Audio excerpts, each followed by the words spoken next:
Hi, my name's Daniel. Welcome to the Amateur.net vlog. Today I'm going to be talking about the listing, Birmingham Sports Holdings listing on the Hong Kong Stock Exchange. Why it's so valuable, what the owners can do with it, and how it could affect Blues down the line. You've probably heard me talk about the stock exchange listing before.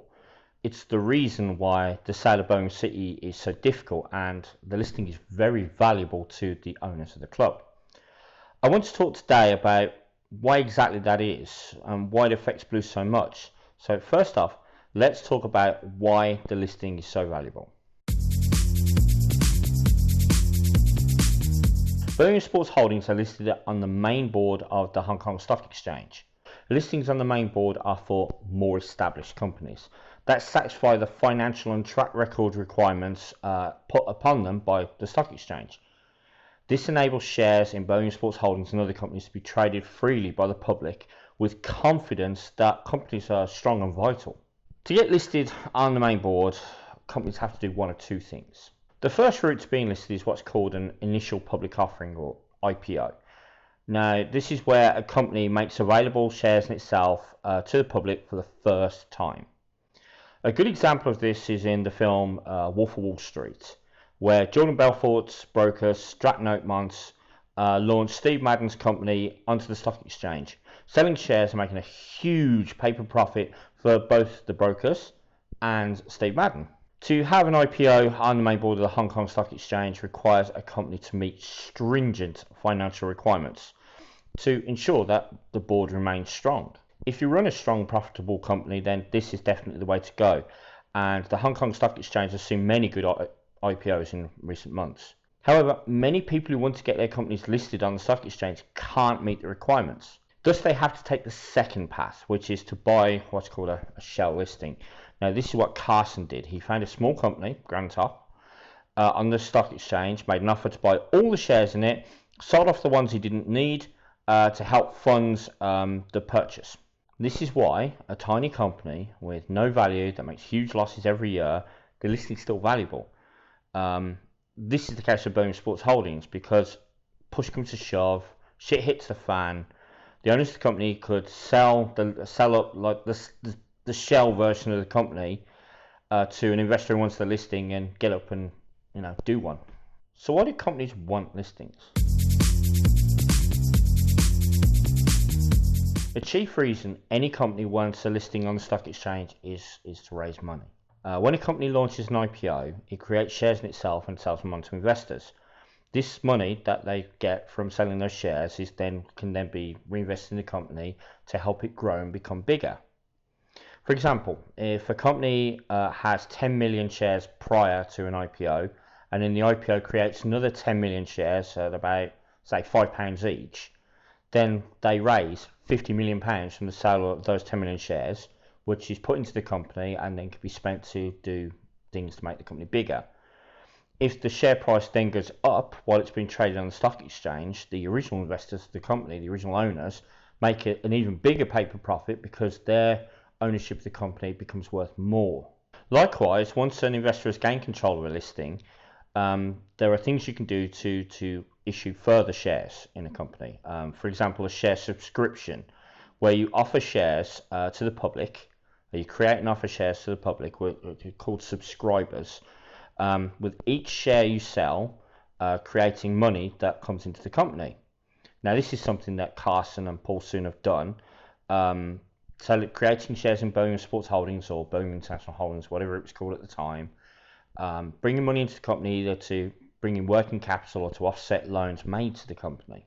Having a listing on the stock exchange means a company always has that opportunity to bring in more cash when they need to, as more shares can be created and sold. There are stumbling blocks, however. When you create new shares, you run the risk of diluting your holdings further. So once you've created those shares, an original investor has the option of either one, buying some of those extra shares to maintain their percentage ownership, or they have to understand they're going to let a little bit more control go. Likewise, there can come a point when shares are so diluted you just can't do it again.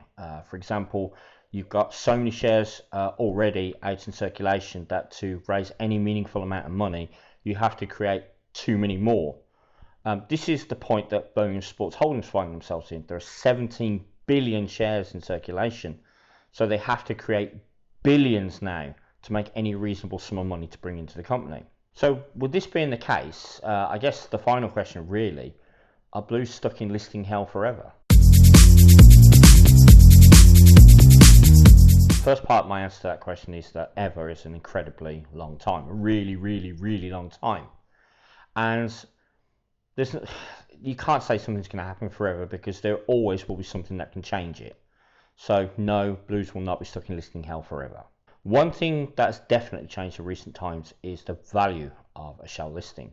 Now I remember the shell listing value being like £50 million, but because of the number of IPOs that have been done in Hong Kong recently, as the stock market aims to prove that it's still strong despite the US-China trade war and tensions and all that stuff, the value, that means that there's not as much need for a shell listing. So the value of a shell listing has decreased quite a lot. I'd say it's probably half of that £50 million.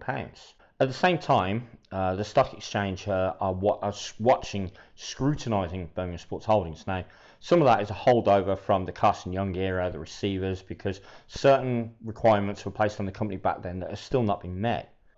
Also, the letters sent to the stock exchange by people like the 1875 group, including myself, have helped to bring more scrutiny on the company. And this is actually a good thing, because more scrutiny ensures that Birmingham Sports Holdings is run correctly and properly, which is better for the shareholders, it's better for Birmingham Sports Holdings, and to be honest with you, it's better for the football club.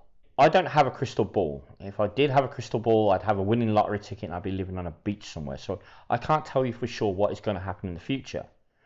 What I do believe, however, is that Birmingham Sports Holdings being run as a profitable, well-run company is good for everyone. And therefore, anything we can do as fans to put pressure on regulatory authorities or whatever to help that happen is a good thing. It's, as I've said previously, it's good for the shareholders, it's good for Birmingham Sports Holdings, and it's good for the football club. If you've enjoyed this video, then thanks for watching. I really appreciate it. Please click the like button to show that you've liked it. Please click subscribe if you want to see more content about Birmingham City, the owners and all that jazz. And if you tick the little bell, you'll get notified when I upload a new video. As I said, thanks for watching. This has been a pain to record for many reasons, and I'm sorry it's late to upload.